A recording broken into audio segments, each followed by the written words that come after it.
Tu crois peut-être que la foi, c'est ne jamais douter. Mais un jour, un homme de foi regarde sa vie et il dit à Dieu, Seigneur, que me donneras-tu? Je n'ai pas d'enfant. Cet homme, c'est Abraham. Dieu lui a promis une descendance, une nation, un avenir. Mais les années passent et rien ne change. Sa femme est stérile. L'héritier promis n'existe toujours pas. Alors Abraham ose dire ce que beaucoup pensent sans le dire. Seigneur, ta promesse, elle est où? Dans Genèse 15, Dieu répond à ce doute d'une manière extraordinaire. Au milieu de tes doutes et de ton attente, Dieu t'appelle à lui faire confiance parce que l'accomplissement de sa promesse repose sur sa fidélité et non sur ta capacité. Pour comprendre ça, regarde 3 vérités dans ce passage. D'abord, la foi peut passer par le doute honnête. Dieu commence à dire à Abraham, ne crains pas, je suis ton bouclier. Ta récompense sera très grande. Mais Abraham répond presque comme une plainte. Mais que me donneras-tu? Je n'ai pas d'enfant. Ce qui est frappant, c'est que Dieu ne le rejette pas. Il ne dit pas « Comment oses-tu douter ?» Il écoute. La foi biblique n'est pas un silence forcé devant Dieu. C'est une relation réelle où tu peux dire ce que tu ressens. Parfois, tu regardes ta vie et tu vois des promesses, mais aucune réponse. Un projet qui n'avance pas, une prière qui semble rester sans réponse. Une situation qui paraît bloquée, la foi n'ignore pas ces réalités. Elle les apporte devant Dieu. Ensuite, la foi regarde aux promesses plutôt qu'aux circonstances. Dieu fait sortir Abraham dehors et lui dit « Regarde le ciel et compte les étoiles, si tu peux les compter. Ainsi sera ta descendance. » C'est incroyable.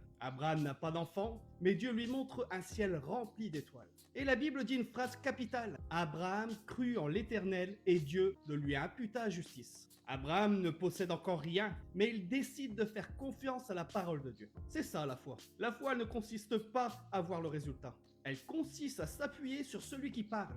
Enfin, la foi repose sur l'engagement de Dieu lui-même. Dans ce chapitre, Dieu établit une alliance avec Abraham. Dans l'Antiquité, lorsqu'on faisait une alliance, on coupait des animaux en deux et les 2 partenaires passaient entre les 2 morceaux. C'était une manière de dire, si je ne tiens pas ma parole, que je sois traité comme ces animaux. Mais dans ce passage, quelque chose d'extraordinaire se produit.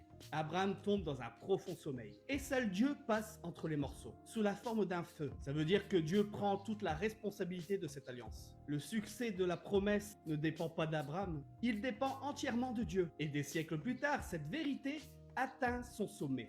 En Jésus-Christ, à la croix. Alors la question pour toi est simple. Quand les circonstances semblent contredire les promesses de Dieu, où regardes-tu? Vers ta réalité immédiate ou vers les étoiles que Dieu a placées devant toi? Parce que la foi n'est pas la certitude de tout comprendre, c'est la décision de faire confiance au Dieu qui tient toujours ses promesses.